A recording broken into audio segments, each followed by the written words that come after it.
They didn't recognize me when I walked into the room. And honestly, I didn't expect them to. Not right away. Not after all these years. But still, there was something satisfying, almost poetic, about standing just a few feet from the two people who had shattered me and watching them smile like I was nobody. Just another investor. Just another rich woman in heels and silence. They had no idea that the woman standing before them wasn't just another name on a guest list. I was the one they left bleeding in the dirt while they celebrated with champagne. And I was back, not for closure, not for peace, but for revenge. But I'll get to that. First, you need to know who I was before I became Celine Carter. My real name was Elise Monroe. I was never born into wealth. No silver spoon, no safety net. Just a love for code and a vision that kept me awake at night. One where technology could heal people instead of just distracting them. I poured my heart into building a platform called Neuronist, a smart therapy system designed to detect early signs of burnout, depression, and anxiety. It was more than an idea. It was my purpose. And when I met Jackson Hart, I believed, like the fool I was, that he shared that purpose with me. He was charming in that polished, slightly rehearsed way that venture capitalists love. He could walk into a room and have everyone listening within 30 seconds. He was confidence wrapped in a suit and tie, and I was too young to see that confidence as danger. We became partners. Then co-founders. Then lovers. By the time I was 24, we were engaged, building Neuronist out of a tiny loft office, barely sleeping, living on takeout and startup dreams. We brought in Olivia soon after, my best friend from college. She was brilliant, charismatic, and sharp enough to handle the branding and investor outreach we desperately needed. The three of us, we were a team. Or at least, I thought we were. I worked day and night on the tech. The core engine, the early prototypes, the feedback loops, the integration system, all of it came from me. It was my fingerprints that lived in that code. I was writing the future, and I trusted Jackson and Olivia with everything, including my shares. Including access to every corner of our system. It never even occurred to me that they could turn on me. Not then. Not when we were still building. Not when they smiled and said we were a family. But then we got noticed. A tech blog ran a feature on us. VC firms started calling. We landed seed funding. Then a Series A. Then things changed. Meetings started happening without me. Olivia would tell me, "You didn't need to be in that one, babe. It was just investor stuff." Jackson started reviewing my code without asking, then rewriting it, claiming optimization, but I could see the way he was twisting the logic, slowly cutting out my framework and replacing it with his name on the commit logs. And then, one night around 2 a.m. I found the file. I wasn't even looking for it. I was checking on a bug report in our shared drive and clicked on a misnamed folder. Inside there were scanned PDFs, legal documents with my signature. But I hadn't signed them. A transfer of ownership. 37% of my shares. Gone. My breath caught in my throat. I clicked through page after page. Olivia's name. Jackson's name. My name. A lawyer I'd never heard of. Everything looked real. Except I knew it wasn't. Because I hadn't signed a damn thing. The room was spinning. My body was ice. I wanted to believe there had been a mistake, some miscommunication. So I confronted them, both of them, the next morning. Jackson didn't even flinch. He leaned against the wall of our shared office, looked at me with that smug, practiced calm and said, "Business is war, Elise. You should have protected your assets better." Olivia didn't say a word. Just looked at the floor. I think she still felt something, guilt maybe. Or maybe just fear that I'd burn it all down. But I didn't scream. I didn't cry.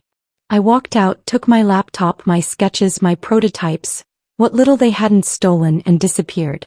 Within days they rewrote history. Olivia went on a podcast and said she had developed the core tech. Jackson gave a TEDx talk and claimed he had built Neuronist from the ground up. My name? Vanished. They scrubbed me from the story. Told people I was unstable, that I took a payout and left the project.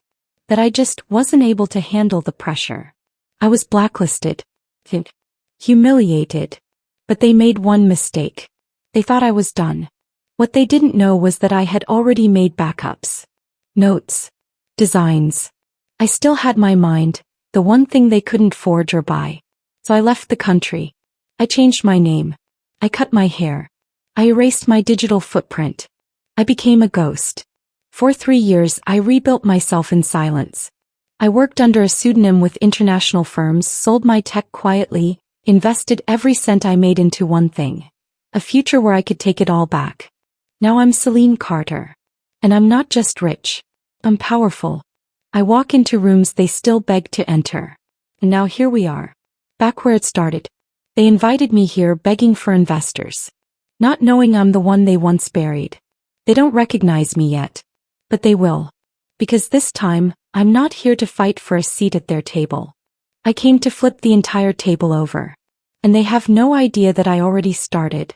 The question isn't whether they'll fall. It's how long I'll make them wait before I push. I sat across from Jackson and Olivia at that long obsidian conference table, pretending to listen, pretending to care, watching their mouths move as they pitched me the very company they'd stolen from me. Neuronist had grown, but not in the way I'd imagined. The tech was sleeker now, yes, the branding more polished, but the soul of it? Gone. They had morphed it into a consumer-friendly mood tracker for corporations, stripping away the heart that once made it revolutionary. I could barely recognize my own vision in their sales deck. But that wasn't what mattered now. I was here to study them. Jackson looked older but not wiser. His ego had grown in proportion to his bank account. He leaned back in his chair like he owned every molecule in the room, clicking his pen, glancing at Olivia like she was just another asset to manage. Olivia, she hadn't aged a day, but her eyes had changed. There was something behind them now. Weariness? Regret? Guilt? I wasn't sure. But it flickered every time our eyes met, like she almost knew. They introduced me to the other board members. 2 overconfident finance guys who couldn't stop looking at my legs. And one woman named Daria who, interestingly, seemed to see through Jackson's bravado more than the rest. She was sharp, direct, and had clearly done her homework. "Celine," she said, shaking my hand. "I've read your proposals. Impressive. You've made waves internationally. We're lucky to even get a meeting." Lucky. If only she knew. Jackson, always the performer, steered the conversation. Neuronist is scaling. We're negotiating licensing deals across Europe, and we're expanding into biometric integrations next quarter. With your backing, Celine, we could accelerate that to Q1. I smiled, tilted my head. And what would I get in return? He didn't even blink. A seat on the board. Preferential shares. You'd be part of something world-changing. I almost laughed. World-changing. That had been my exact phrase 5 years ago when I pitched the original platform to him over ramen and Red Bull in a rented co-working space. Now he was throwing my words back at me like some sales pitch.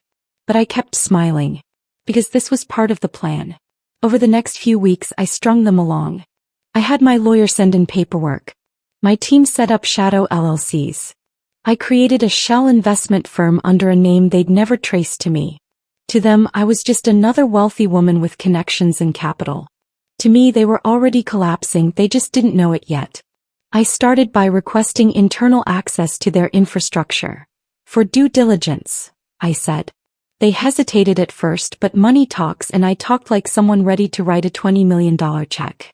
The deeper I went, the more cracks I found. Their data architecture was sloppy. Their patents were half-filed. Worst of all, their so-called proprietary algorithm was still built on my old code, the version I had buried years ago, which meant they were vulnerable, wiggly, pickly, financially. One whistleblower could send their entire empire into free fall. And I already knew who that whistleblower would be. Olivia. I approached her the way you approach a deer in a forest. Slowly, softly, without sudden movements. We met for coffee in the lobby of their building, just 2 women in heels and trench coats sipping espresso. She looked at me strangely when I ordered. "You don't sound like you're from London," she said. I shrugged. "I've been everywhere." She gave a faint smile. "You remind me of someone I knew. Years ago."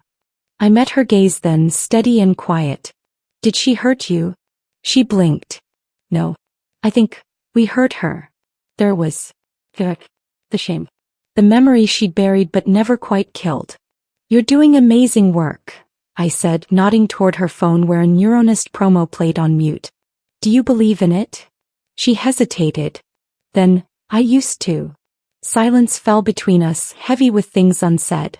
I leaned in slightly. It's hard, isn't it? Living with ghosts. She looked down at her cup. Sometimes I think they're the only ones who really know me. That's when I knew Olivia was breaking, and I was going to make her shatter. The next step was simple. I planted the seed. There's a reporter I know, I said casually as if it had nothing to do with her. She's doing a deep dive on AI ethics and data theft in startups. Apparently there's a company using stolen code as its core framework. Olivia's hand tightened around her cup. Really? I nodded. They're calling it the biggest IP scandal since Theranos. Could destroy careers. Then I smiled. Just a little. And left the table. That night I didn't sleep. I stood in front of my mirror, washed off my makeup, stared at the stranger I'd become. There were moments, only moments, where I questioned it all. The revenge. The lies. The long game. But then I'd remember the way Jackson looked at me that morning after stealing everything and how he said, "You should have protected your assets better." All of this, was my protection. The only difference is now I was the storm, not the victim. And soon, they'd feel every drop. The city had started to feel different to me. Colder, sharper, like it remembered what had been done to me and was bracing for the fallout. Every time I passed the Neuronist building now, I didn't see glass and steel. I saw betrayal wrapped in tech gloss. I saw the night Jackson pushed me out of my own company. I saw Olivia's silent agreement, her eyes flicking away when I begged her to say something. I saw them both walking into the future I'd built without a glance back. But that was fine. They had no idea what was coming. While Jackson prepared his next investor meeting and Olivia fielded questions about the company's ethics, I was busy setting fire to the foundation. Quietly, methodically. The shell firm I had created, Arclight Ventures, started buying up small companies that had indirect contracts with Neuronist. Data processors, security auditing firms, freelance developers they had underpaid and ignored. These weren't just business acquisitions. They were chess pieces. Each one gave me legal leverage, deeper access, and more power. And that reporter I mentioned to Olivia? She wasn't hypothetical. Her name was Talia Rowe. Investigative journalist. Ruthless. And very, very interested in Jackson Vance's meteoric rise and suspiciously untraceable algorithm. I gave her everything, anonymously of course. The original code files, time-stamped and signed under my maiden name. Screenshots of internal emails from a former Neuronist engineer I'd tracked down and quietly paid. And a whisper, "The woman you're looking for is still watching. Still listening." Meanwhile, Olivia's guilt had begun to evolve into action. She reached out a few days later asking to meet, off the record. We sat in the corner booth of a dim jazz bar in Soho, the kind where nobody cares who you are unless you're interrupting the music. She looked tired. Not physically. Olivia was always polished, her lipstick flawless, hair curled like clockwork. But there was something fraying at the edges now. Like her life had started bleeding through the cracks she tried so hard to hide. She didn't order anything. Just folded her hands on the table and whispered, "I think I made a mistake." I didn't ask her what she meant. I let her sit in the silence, let the weight of her own guilt fill the space. People are honest when you don't rush them. "I knew what he was doing," she finally said. "With you. With the company. But I convinced myself it was business. That it wasn't personal." "It was personal to me," I said calmly. "You were my best friend." She winced. "I thought he loved me," she whispered. "So did I." That stopped her cold. For a long time we just sat there. The saxophone wailed in the background, melancholic and strange, like the soundtrack of a memory we both regretted. Then she said it, the thing I had been waiting for. "If I give you what you need, will you protect me?" I leaned forward. "Olivia, I'm not here to destroy you. I'm here to expose the man who used both of us." And that was the moment she flipped. Over the next 3 weeks, Olivia sent me internal financials, emails between Jackson and early investors, and one particularly damning thread about a falsified data trial that had doubled their Series A valuation. It was gold. And with it, Talia's article became a bomb ready to detonate. But I wasn't finished yet. Because revenge, real revenge, isn't about headlines. It's about making them feel what you felt. Loneliness, powerlessness, humiliation. So I did something theatrical. Neuronist's annual gala was the biggest event of the year, a showcase of their growth, technology, and market dominance. Jackson would be giving a speech. Investors, media, and politicians would be in attendance. It would be streamed live across platforms. I made sure I had an invitation. The night of the gala, I wore red. Deep, blood-red silk that slid down my figure like a threat. The kind of dress you remember. The kind of dress no one forgets. I walked in alone. Heads turned. Jackson saw me before I reached him, and his smile faltered. He recognized me, but couldn't quite place me. Not yet. "Celine," he said, shaking my hand. "Glad you could make it." I returned the smile. Wouldn't miss it. He kept glancing at me throughout the evening. I could see it in his face, the nagging familiarity, the unease. Something about me was setting off alarm bells. Then came his speech. Confident, arrogant, filled with buzzwords and promises. He spoke of innovation, disruption, global impact. I watched him lie live to an entire audience, pretending he was a visionary instead of a thief in a tailored suit. And as he spoke, every screen in the room flickered. It was subtle at first, just a second of distortion. Then it happened again. And again. Whispers began to rise in the room. Then one screen fully glitched, and the slide was replaced by a file. Another screen blinked. Then another. The investors turned to each other, confused. The tech team scrambled toward the stage. Jackson's voice faltered.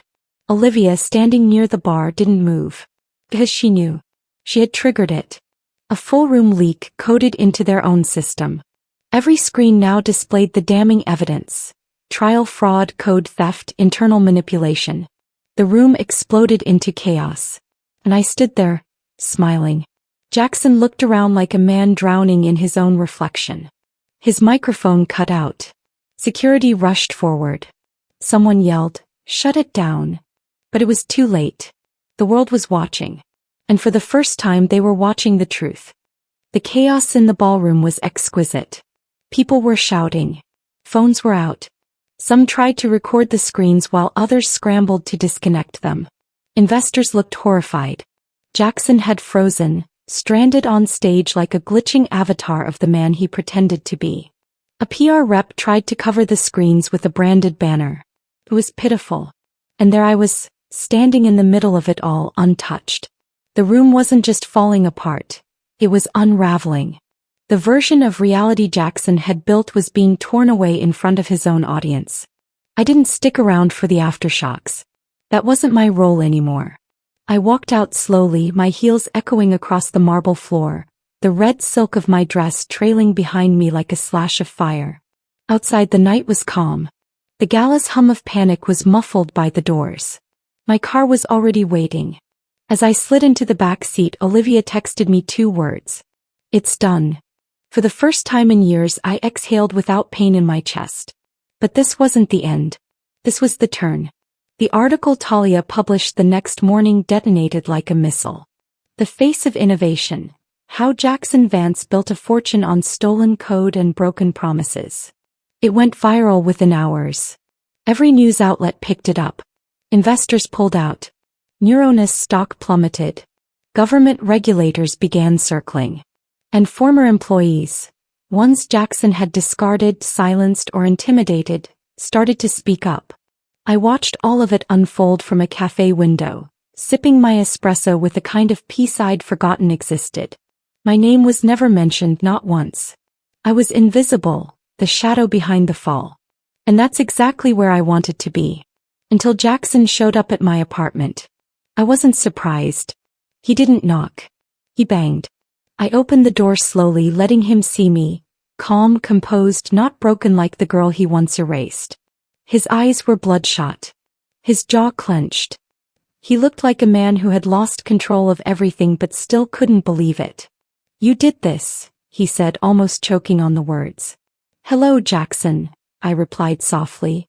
He stared at me like he was seeing me for the first time. Not the intern, not the partner he ghosted from his own company, but the woman who had just ended his career. You planned this, he whispered. All of it. The leak, the story, the timing. You always told me timing was everything. His voice cracked. You don't get it. You've destroyed everything I built. I stepped closer. No, Jackson. I destroyed what you stole. There's a difference. He ran a hand through his hair, pacing like a man caged. You don't know what this means. You think you've won? I still have lawyers. I still have. You still have the lie you built your empire on, I interrupted. And now the world knows. For a long second he was quiet. Then something in his face twisted. I made you, he said bitterly. You were nothing before me. I smiled. A slow, dangerous smile. No, Jackson. I was everything before you. You just couldn't see it. He left without another word. Slamming the door behind him didn't shake me. Not anymore. But the war wasn't over.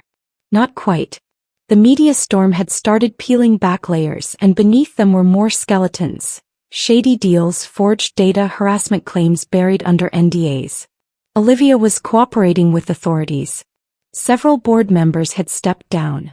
I knew Jackson would try to pivot, rebrand, find another angle to spin the narrative. He always did.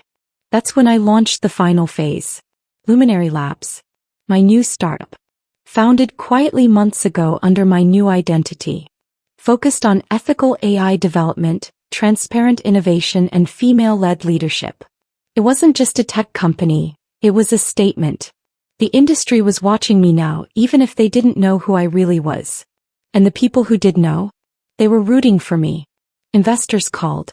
Former Neuronist employees sent resumes. A few even said, it's about time someone did what you did. And as Luminary Labs began to rise, Jackson's name continued to sink, now linked with fraud, ego, and downfall. I didn't need to gloat. Success spoke louder than vengeance ever could. But still, some nights I would pass the old Neuronist building. The lights were dimmer now. The energy, gone. And I'd wonder if Jackson was inside, staring at his reflection in the empty glass, asking himself how he lost it all. He never figured out that I didn't just want revenge. I wanted freedom. And I had it now. I thought confronting Tobias would bring me some kind of closure. That maybe standing face to face with the man who dismantled my life's work, who walked away with the company I built from blood and bone, would give me peace. I was wrong. Seeing him again didn't satisfy anything. It only woke up something colder inside me. A hunger I had buried beneath grief and silence. He didn't even flinch when he saw me that day at the hotel bar. His smile was polished, fake just like always. He stood there in his expensive tailored suit, drink in hand, as if nothing had ever happened between us. As if he hadn't sold me out to board members, rewritten my role out of my own startup, and forced me into a quiet exit with a non-compete agreement that made it nearly impossible to start over. He said my name like we were old college friends. Like there wasn't a fire burning inside me, built from every lie, every backroom deal, every time he took credit for my vision. I didn't let him see my rage. Not yet. I smiled too. I leaned in, played the part. Calm, collected, polite. I let him do the talking. Tobias loved the sound of his own voice. Still did, apparently. He talked about his recent funding round like he was the second coming of Steve Jobs. He had no idea I had already been following the cracks forming in his empire for months. No idea that I had quietly gathered every sliver of truth he thought he'd buried. I only said one thing to him before I left. You'll see me again, but not like this. And then I walked out, my heart pounding in my chest. That moment, that one line, wasn't just a threat. It was a promise. That night I went back to my apartment and called Camille. Camille was more than just a friend. She was the closest thing I had to family after all of this. She was there from the beginning. One of the first engineers I hired when the company was just an idea on a whiteboard. Tobias had pushed her out too quietly and cruelly during the acquisition. But Camille was brilliant, loyal, and angry in all the ways I needed her to be. I found him, I said. There was a pause on the line. Then Camille answered, her voice low, steady, ready. When do we start? That was the moment it began. Not just revenge, but something bigger. We weren't going to just ruin Tobias. We were going to dismantle everything he stood on. Carefully. Methodically. Like architects of destruction. We dusted off the archives. Dug into encrypted files, old Slack messages, paper trails no one else bothered to follow. I still had my backups. The ones Tobias thought he deleted when he locked me out of the server. But I was always smarter than him. I'd built this company from the inside out. I knew where the ghosts were buried. Emails. Bank transfers. Investor contracts. Code commits with my name scrubbed off. There were so many breadcrumbs. All we had to do was follow them. In the weeks that followed, Camille and I expanded. We reached out to former employees Tobias had cut loose. Some of them were bitter. Some were scared. But most of them were just waiting for someone to say, it's time. We built a quiet coalition, ex-marketing leads, devs, assistants, even one of Tobias's old PR managers. People who had seen what went on behind closed doors and were finally ready to talk. And we kept it anonymous.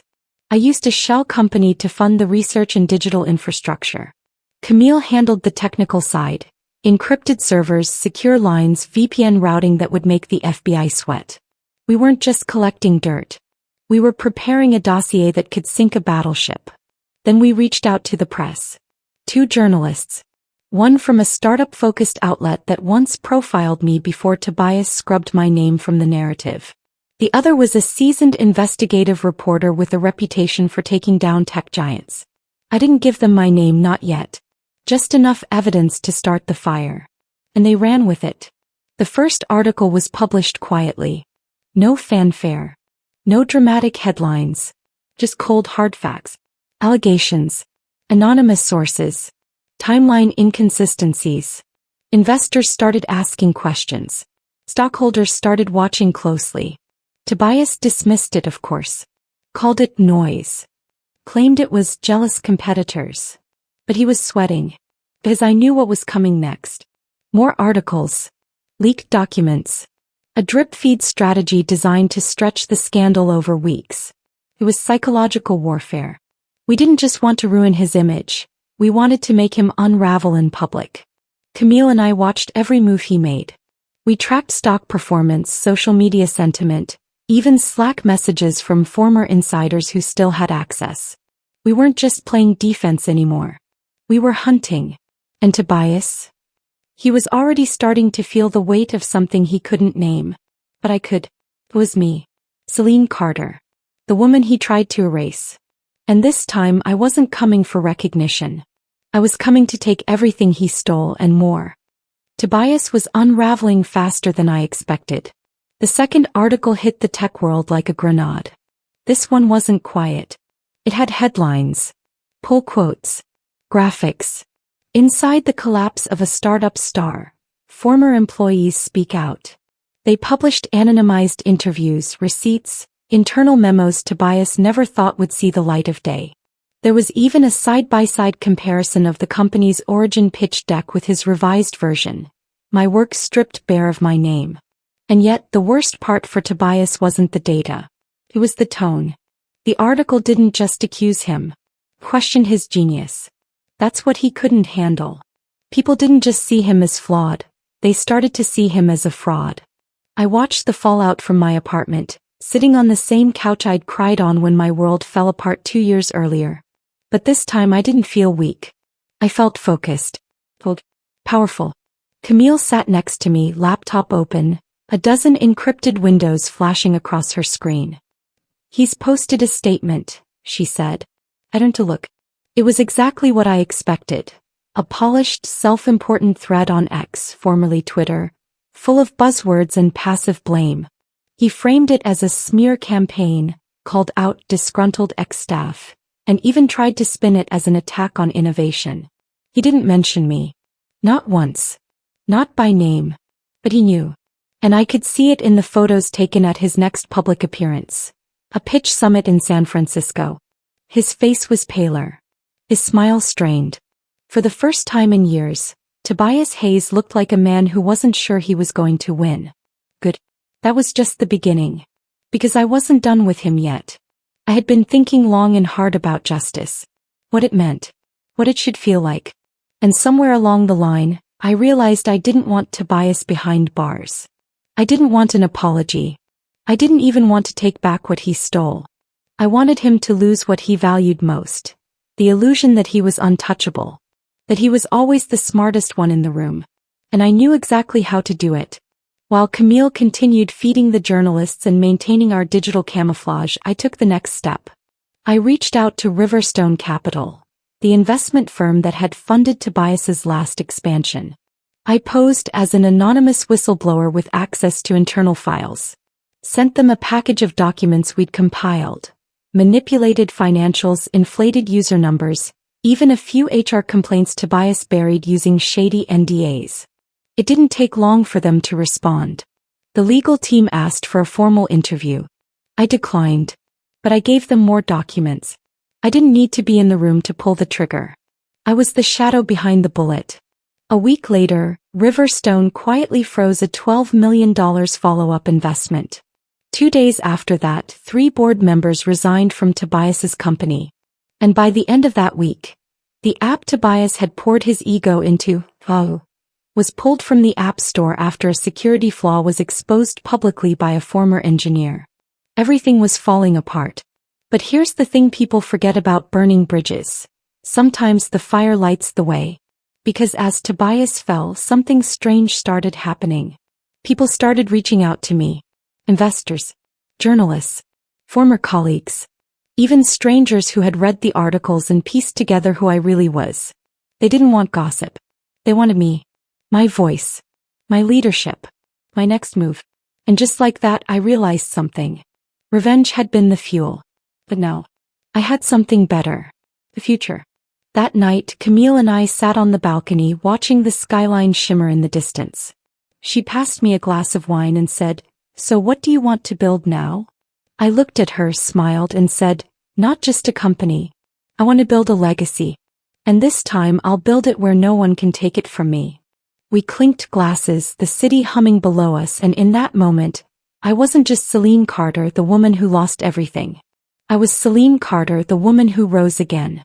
But Tobias didn't know it yet. He still thought I was hiding. He still thought this was over. But he hadn't seen the last of me. Because I had one more card left to play. And I was saving it for the perfect moment. I stood still in the elevator as it climbed floor after floor, each ding tightening the knot in my chest. It had been years since I'd walked these halls. The last time I left in silence. My name ripped off the glass doors, my belongings shoved into a box like I was just some assistant being phased out. But today I wasn't coming back to beg or plead. I wasn't even coming back to be seen. I came back to take what was mine. As the elevator doors opened to the executive level, a familiar scent hit me. That mix of polished wood, expensive perfume, and cold ambition. It hadn't changed. But I had. I took a slow breath and stepped out, my heels sharp against the marble floors. The receptionist, new, young, unaware, smiled politely and reached for her phone. Probably to announce me. But I didn't stop. "No need to call anyone," I said calmly, walking past her. "They'll know who I am." She looked confused, but I didn't pause. I walked toward the boardroom, the heart of the company I helped build from nothing. The company they stole from me. And there they were. Inside that glossy room, seated around the long oak table, the same faces that once called me partner. The same faces that voted me out when I refused to play small. Maxwell, of course, sat at the head, his graying temples and tailored suit giving him that aura of authority he'd always clung to. He was mid-sentence when he saw me. And for a moment he choked. "Celine," he said, his voice clipped, surprised. "We didn't know you were." "I wasn't invited," I interrupted. "But that's never stopped me before." Silence fell like a blade. The others shifted in their seats. Some were trying to piece together where they knew me from. Others remembered all too well. "You look different," one of the board members said, forcing a smile. "It's been what, for 5 years?" 6, I corrected. 6 years since I walked away from this place. 6 years since I trusted people I thought were family. 6 years since I signed papers I should have burned. I stepped forward and placed a thick envelope on the table. No one reached for it. Maxwell's eyes darted to the legal seal on the documents inside. "What is this?" he asked, but he already knew. "Proof," I said, "that your most valuable investors, your top-tier clients, your biggest silent partners, are now mine. Every contract, every agreement, every share. I've been buying them under a different name. While you were too busy chasing PR and cutting corners, I was rebuilding everything you tried to destroy." "You planned this?" Maxwell asked, his voice rising. "All this time?" "No," I replied, smiling softly. "I survived this. And I used every day you thought I was down to get stronger. I didn't plan revenge. I just followed the path your betrayal laid out for me." I watched the panic start to spread like wildfire. Murmurs passed around the table. A few of them reached for their phones, checking numbers, texts, trying to confirm if what I said was real. And it was. "You see," I continued, "you underestimated the very thing that made me different from you. I didn't need to be loud. I didn't need to smear your name or steal your spotlight.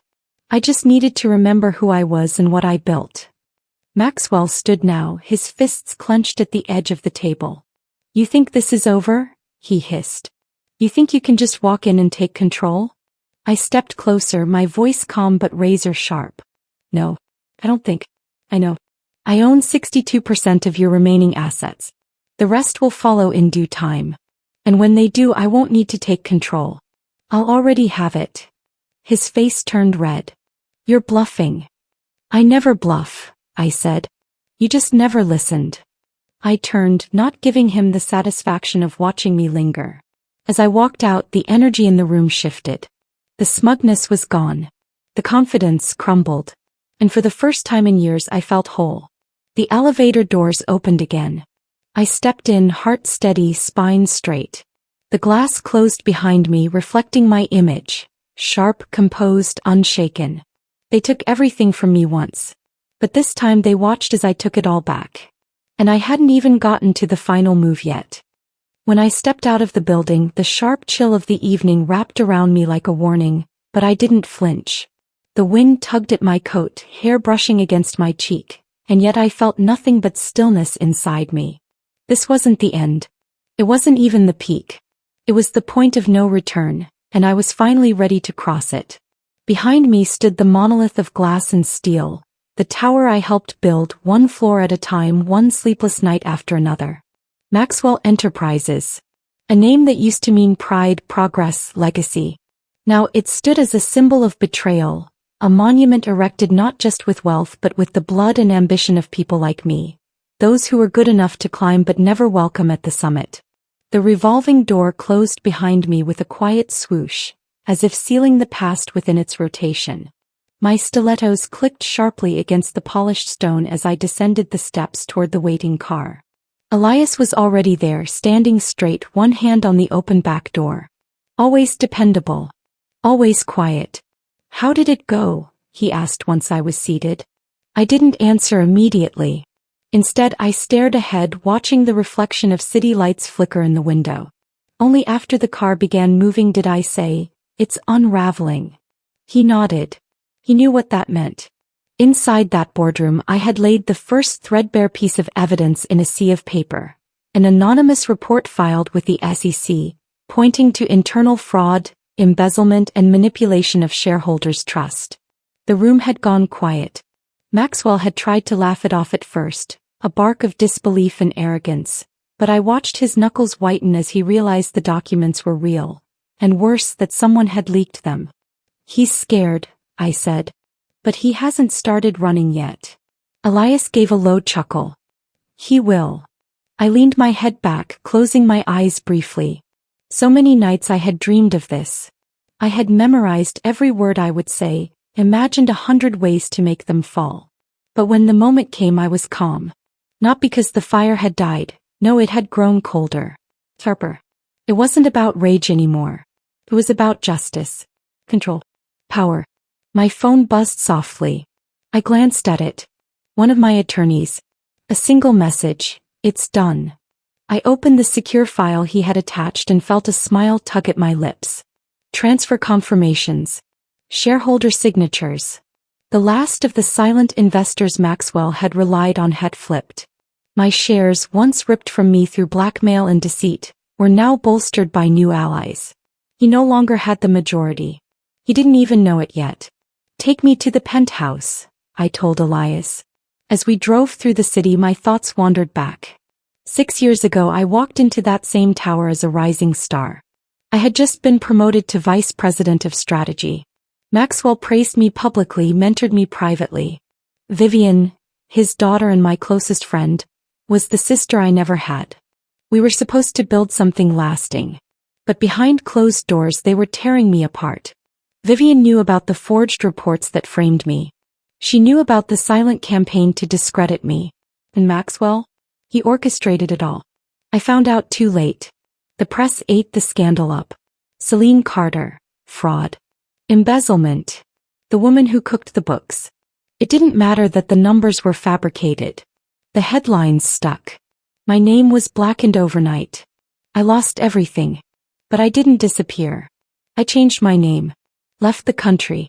I went underground and studied corporate warfare like it was scripture. I spent time in Geneva, in Hong Kong, in Dubai, learning the systems, the loopholes, the language of wealth and silence.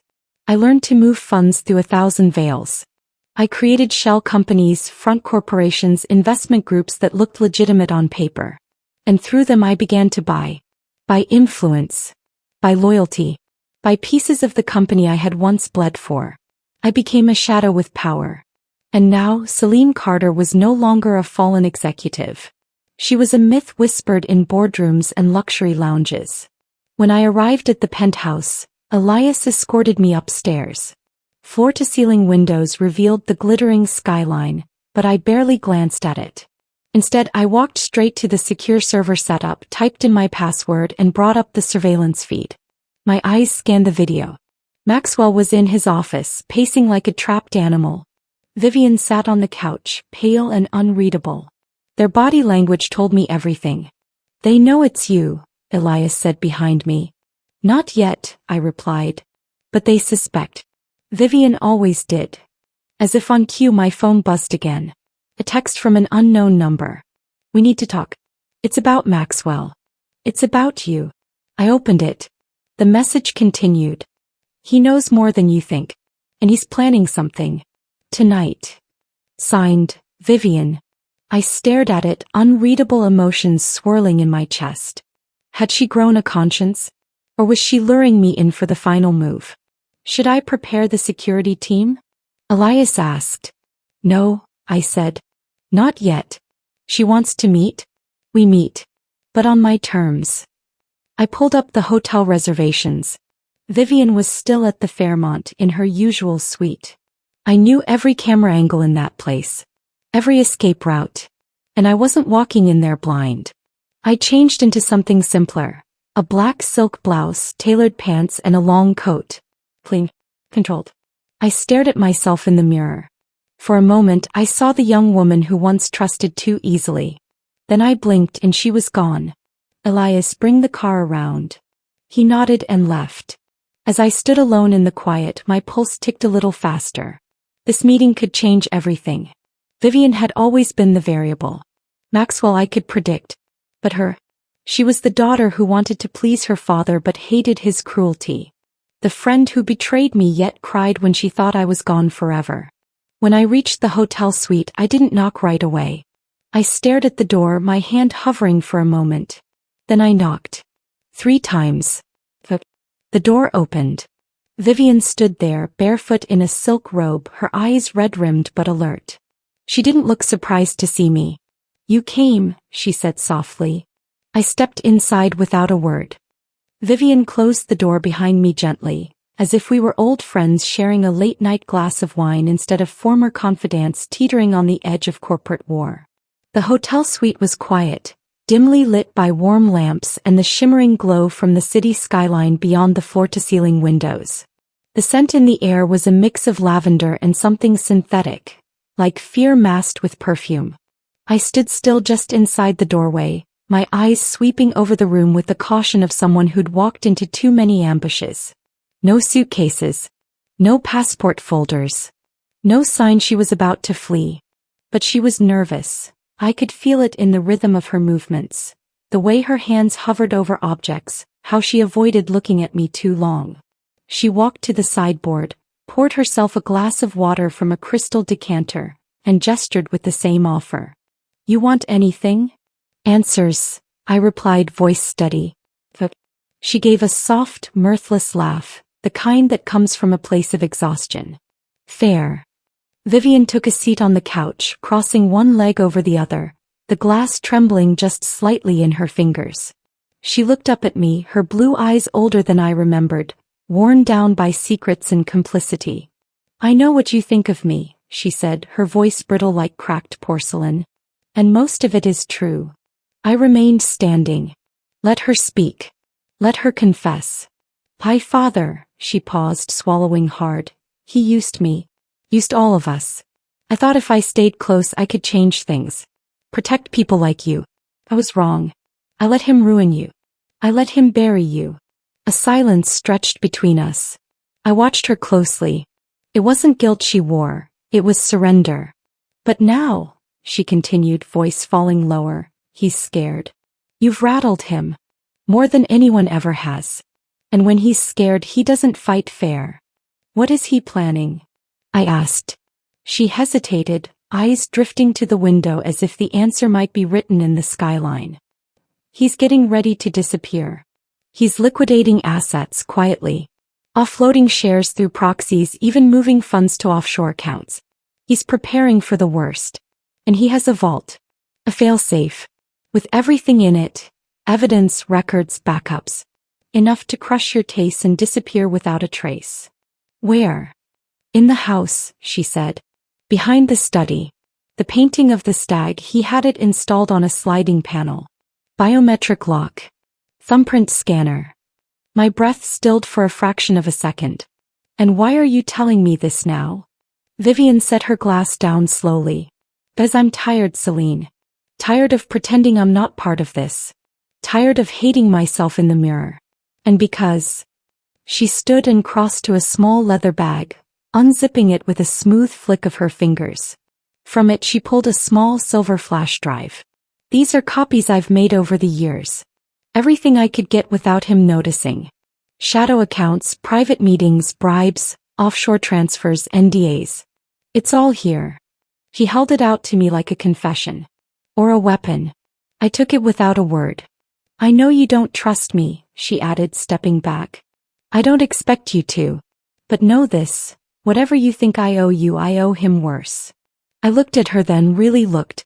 The woman who once braided my hair on rooftop lounges after endless work hours. The woman who laughed with me over shared victories and cried silently as I was dragged away in scandal. Do you regret it? I asked. Her eyes glistened. Every day. I nodded once and turned for the door. Celine, she called softly. I looked back. Be careful. He has nothing left to lose. I left without another word. Elias was waiting near the hotel entrance, dark coat blending into the shadows. I handed him the flash drive. Get this to Reina, I said. Forensic sweep. I want confirmation of every file before morning. He took it with a nod and disappeared into the night. Where to now? He asked when he returned. Maxwell's estate, I said. I want to see the stag with my own eyes. We slid into the black car and pulled into the stream of late-night traffic. The city glowed like a lie, beautiful but hiding rot beneath its lights. As we drove, I stared out the window but saw something else entirely. Memories. The sound of my own breath in the boardroom when Maxwell accused me. Vivian's face when I was escorted out. The bitter taste of silence after my name was dragged through every headline. But now I had weapons. Allies. Leverage. We arrived at the estate just after 1 a.m. The gates were locked, but Elias bypassed the system with ease. I had designed part of the original security blueprint when Maxwell built this place. He hadn't thought I'd remember. The mansion loomed ahead, gothic and angular, like something torn from a villain's opera. Inside the lights were low. Most of the staff was gone at this hour. Only the silent few remained, those who knew better than to ask questions. We crept through the halls, the soft pad of our footsteps muffled by velvet runners. At the end of the west wing stood the study. Maxwell's sanctum. I remembered the first time he'd shown it to me, proud and condescending. "Someday you'll have an office like this," he'd said. I'd believed him. Now I was about to rip it all apart. The stag painting loomed on the far wall, an oil rendering of a bloodied hunt, majestic and cruel. I stepped toward it and pressed my fingers along the frame. The mechanism clicked. The canvas slid aside, revealing the sleek black panel underneath. Elias handed me the scanner. "We still need his print," he said. I nodded. "Then it's time to wake the monster." He looked at me, eyebrows raised. "You sure?" I was already dialing. Maxwell's voice came through on the fourth ring, groggy and cold. "What the hell do you want?" "Celine Carter," I said. "You have something I need. And I think it's time we talked. Face to face." I hung up before he could respond. Let him wonder. Let him sweat. We weren't done yet. I didn't have to wait long. 10 minutes after I hung up, the estate's alarm system registered a manual override. Elias checked the security console we'd hacked into. Maxwell was on his way alone, probably thinking he still had the upper hand. That was always his weakness. Ego wrapped in iron. I stood in the center of the study. The stag painting slid fully aside now, exposing the biometric lock that guarded his secrets. I could hear the low growl of the luxury car pulling up outside. Headlights swept through the tall windows. Elias stepped into the hallway shadows, silent and still. We didn't need muscle for this part, just witnesses. The front door creaked open. Then footsteps. Slow. Heavy. Confident. And then he appeared. Maxwell Holloway. Older than when I last saw him up close. His once jet black hair now streaked with silver, but the arrogance in his eyes still burned like a cruel flame. He wore a dark robe over pressed trousers, as if our meeting was merely an interruption to his evening Scotch ritual. "Well," he said, voice echoing through the chamber. "The prodigal daughter returns." I didn't answer. Just stepped aside and gestured toward the exposed vault lock. His eyes flicked toward it. For a split second, only a second, I saw fear. Then he masked it, chuckled, and walked in like he still owned the world. "You think you've won, don't you?" "I don't think," I replied. "I plan. I prepare. And I watch men like you unravel when the pieces no longer bend your way." He stopped inches from me. "Do you really think whatever's in that vault will change anything? This world was built for men like me, Celine. Even if I fall, someone else will rise in my place." I stepped closer. "Then I'll be there to burn that one down too." He smirked. "You sound so righteous. But we both know you were never innocent. You thrived in this game. You just hated losing." That hit something old and bitter inside me, but I didn't flinch. "Then open it. Show me how little I have to fear." A long silence. His jaw clenched. Then, without a word, he placed his thumb on the scanner. A soft chime sounded. The lock blinked green. The hidden vault door slid open with a low mechanical hiss, revealing a narrow corridor lit by recessed lights. Cold air spilled out like breath from a tomb. I gestured for him to go first. Inside was everything I'd imagined and more. Hard drives. Paper files. Audio tapes. Ledgers bound in cracked leather. There were documents with letterheads from foreign banks, shell companies I recognized from the flash drive Vivian had given me. And names, so many names. Politicians. Executives. Judges. All on Maxwell's payroll. All tied to the same machinery of greed and erasure. I turned slowly, letting the weight of it settle in my bones. This wasn't just revenge. This was justice. Maxwell leaned against a steel cabinet, watching me like a man who still believed he could bluff his way out. "You'll never get this out of here without someone noticing," he said. Elias stepped in behind me, raising an eyebrow. "Already have a team en route." Maxwell scoffed. "Do you know what happens if you release this? You'll burn down everything. People will die.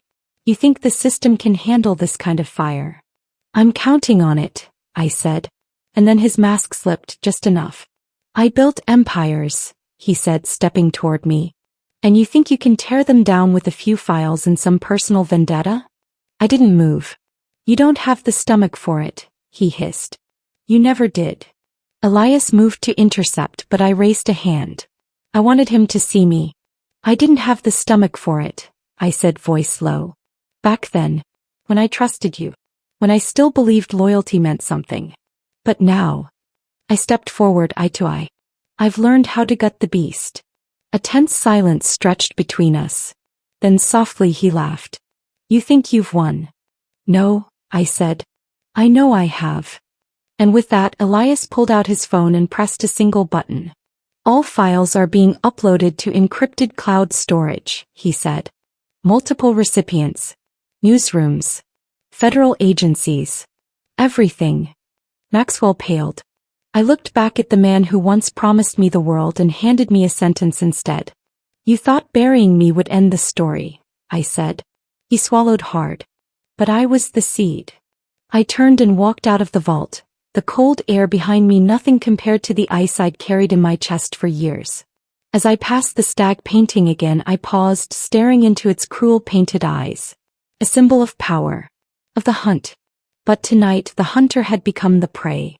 Outside, the night was starting to fade into gray. The beginning of morning. The end of a war. Maxwell didn't arrive in his usual style. No entourage. No tailored arrogance. Just a man finally realizing he wasn't immortal. He stepped through the threshold of his estate's study wearing the same navy coat I remembered from years ago. The one he wore when he announced my suspension to the board. Back then it looked like power. Now it hung off him like a lie unraveling. He saw me standing beside the exposed vault, the one hidden behind the stag painting he thought would protect him from the past, and for the first time in his life he looked unsure. Celine, he said, his voice rough with sleep and fear. This isn't the way. No, I replied, stepping forward. But it's the way you made sure I had left. His eyes darted to Elias, then to the open wall. You don't understand what's at stake, he muttered, trying to find footing. That vault holds things that could ruin more than just me. That's the point, I said. You don't get to destroy people and hide behind the wreckage anymore.